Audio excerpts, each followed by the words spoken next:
Now, what you must understand is that when anybody receives any kind of a warning or a caution that you have some sort of physical threat or harm that can be done to you, उस चीज़ को report करने के लिए one has to immediately send a letter to the nearest police station or the superintendent of that particular district.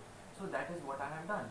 Now, why I have copied in the DGP, why I have put in Malini Ma'am IPS's name over there, these kind of things are all matters of perspective.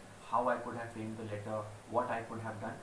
The simple matter is that I received calls and warnings from various people, and that had to be reported, so I wrote that letter. That's about it. Police officers, But I have been in communication with Mr. Bishnoi.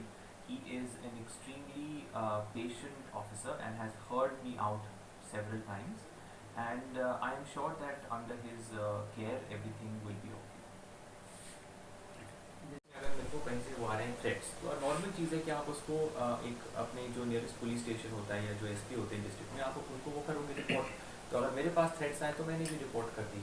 That's all. और उसमें कुछ आगे पीछे का कुछ भी नहीं है. सर, ये हम थोड़ा सा जानना चाहते हैं और दर्शक भी जानना चाहें. सोच नहीं रहा हूँ, तथ्य सामने है. मैं आपको आपने बहुत अच्छा क्वेश्चन पूछा और आप मुझे 2 मिनट देंगे कंप्लीट करने को, तो मैं समझाऊंगा. देखिए, उनकी और मेरी और मेरे मदर की और मेरी और उनकी अलग फाइनेंशियल डीलिंग्स बहुत दिन से अलग रही. अब उन्होंने क्या किया है, अपनी पर्सनल लाइफ में एक कर्जा इकट्ठा किया है जो अभी चुकाया, और उसका जो कोर्ट ऑर्डर है वो भी आप लोगों ने देखा होगा. मैंने और मेरे ऑफिस ने शेयर भी किया, शायद आपको देखा भी. तो देखिए, हम लोग की जैसी जो पुरानी फैमिलीज हैं, अभी तो हम लोग बिल्कुल एक व्हाट शुड बी से we are in a democratic country. लेकिन क्योंकि हमारे पास एक पुरानी विरासत है, हेरिटेज है, तो जो भी टाइटुलरली गद्दी पे बैठता है सिर्फ कस्टम के लिए, not for any power, custom के लिए, उसकी जिम्मेदारी होती है कि जो एंसेस्ट्रल प्रॉपर्टी है ये आपके आप इसके कस्टोडियन हैं. आप इसका उपयोग और उपभोग हो सकता है, लेकिन आप इसको बेच नहीं सकते. अगर आपने या किसी कस्टोडियन ने अपनी पर्सनल लाइफ में कोई कर्जा इकट्ठा किया है, तो फिर आप एंसेस्ट्रल प्रॉपर्टी कैसे बेच सकते हैं जो आपने बनाई नहीं, जो आपने खरीदी नहीं. आप कैसे बेच सकते हैं? ये 150 साल 200 साल पुरानी जो प्रॉपर्टीज है, इनको आप कैसे बेच सकते हैं? सो फॉर इसी वजह से मैंने ऑब्जेक्शन किया कि नहीं, आप नहीं बेच सकते. अगर आपकी पर्सनल लाइफ में आपने कर्जा इकट्ठा किया तो आप उसको खुद चुकाएं. कल के दिन मेरे साथ खुदा ना खासा ऐसा हादसा हो तो मैं तो कोई अपना पैलेस उठा के नहीं दूंगा. और इन्होंने कितनी पहले भी प्रॉपर्टीज बेच दी. जो आगरा में हरी पर्वत है वो बेच दिया, इन्होंने बंद बरेठा का महल बेच दिया, इन्होंने सिंसिनी गांव की लैंड बेच दिए. तो ऐसे आप एंसेस्ट्रल प्रॉपर्टी अगर आप बेचते रहेंगे अपने फाइनेंशियल मिसमैनेजमेंट को संभालने के लिए, तो कभी ना कभी तो हम लोग को आवाज़ कुछ तो कहना पड़ेगा. और अभी सब लोग कह रहे हैं अरे ये नहीं, घर बैठ कर, अगर ये बैठ के बात सॉल्व चीज़ होने वाली होती तो अब तक हो जाती. और कल के दिन मैंने अगर ऑब्जेक्शन नहीं किया, आज से 20 साल 25 साल बाद आप जैसे जो वेल विशर्स इस कमरे में बैठे हैं मुझसे आके यही कहेंगे आप तब क्या कर रहे थे. तो कहीं ना कहीं तो मुझे स्टेप्स तो लेने पड़ेंगे ना. अनुज जी, थोड़ा सा एक चीज़ और जानना चाहेंगे. सोशल मीडिया पर जिस तरह से आप ट्वीट पे काफ़ी एक्टिव हो, और सोशल मीडिया पे भी उस पर तमाम तरह के कमेंट भी आते हैं. यहाँ के जो लोकल लोग हैं वो भी कमेंट करते हैं. हाँ सर, पहली बात तो ये है कि कोई भी डिस्प्यूट नहीं होना चाहिए. कहीं पर भी डिस्प्यूट होगा, आपके ऑफिस में होगा, मेरे ऑफिस में होगा, वो भी प्रॉब्लम करता है ये डिस्प्यूट का. So dispute should not happen. Point number 1. Point number 2, yes राजनीति है, हमारा राजधर्म है, वो सब चीज़ें हैं, लेकिन हम वो नहीं कर पाएंगे अगर हमारी खुद की चीज़ें ही नहीं बचेंगी. और ये जो इन्होंने जो अफवाहें उड़ाई हैं कि मैं ये चाहता हूँ वो मैं चाहता हूँ, तो ज़रा आप इनसे पूछिए कि आज मेरे नाम पे है क्या. इनका दिया हुआ आज मेरे नाम पे एक प्रॉपर्टी का आप एक कागज़ निकाल दीजिए, आप एसडीएम ऑफिस चले जाइए.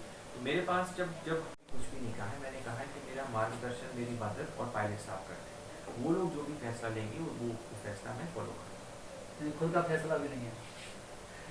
देखिए, खुद के फैसले जहाँ पर लेने होते हैं मैं लेता हूँ, लेकिन इस बात को हम लोग मद्देनज़र नहीं कर सकते कि मेरी मदर भी एक बार एमपी रही हैं, एक बार एमएलए रही हैं, आरपीएससी में भी रह चुकी हैं और सबऑर्डिनेट सर्विसेज की चेयरमैन भी रह चुकी हैं. तो ऑब्वियसली उनके पास एक्सपीरियंस है और पायलट साहब के पास तो क्या एक्सपीरियंस नहीं है. तो अगर उन लोगों ने कहा है कि वो मुझे गाइड करेंगे, तो मुझे ज़बरदस्ती एक स्टेप आगे बढ़ना ठीक नहीं. वो जब समय आएगा वो अपना बताएंगे. क्योंकि हमें याद है 2018 में जब विधानसभा के चुनाव हुए थे, तो हमने ही आपसे पूछा था कि आप पॉलिटिक्स में. मैंने उस टाइम पे ये कहा था कि मैं एक्टिव पॉलिटिक्स ज्वाइन नहीं कर रहा, और आज भी मैं कह रहा हूँ कि मैं एक्टिव पॉलिटिक्स में तो मैं नहीं हूँ. बट इन टर्म्स ऑफ आगे का क्या फैसला होगा, ये आप एक दिन मैं आपको अपनी मदर के सामने लाऊंगा, तो आप उनसे पूछिएगा, वो आपको बताएंगे. क्योंकि कई फैसले ऐसे होते हैं जो घर में बड़ों को करने चाहिए.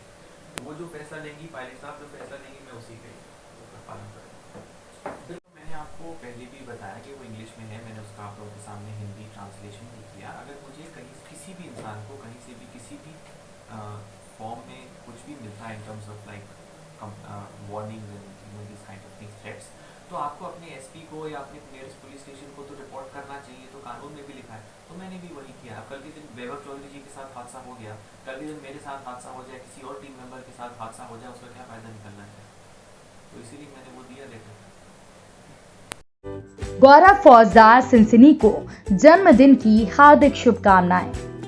अध्यक्ष बीएड संघर्ष समिति भरतपुर धौलपुर। बीएड संघर्ष समिति भरतपुर धौलपुर की ओर से समस्त छात्र छात्राओं को रक्षाबंधन की हार्दिक शुभकामनाएं। निवेदक सुबोध शर्मा, सरपंच प्रतिनिधि, ग्राम पंचायत पहुआ। समस्त छात्र छात्राएं बीएड संघर्ष समिति भरतपुर धौलपुर। आइए हम सब मिलकर वृक्षारोपण का संकल्प लेते हैं।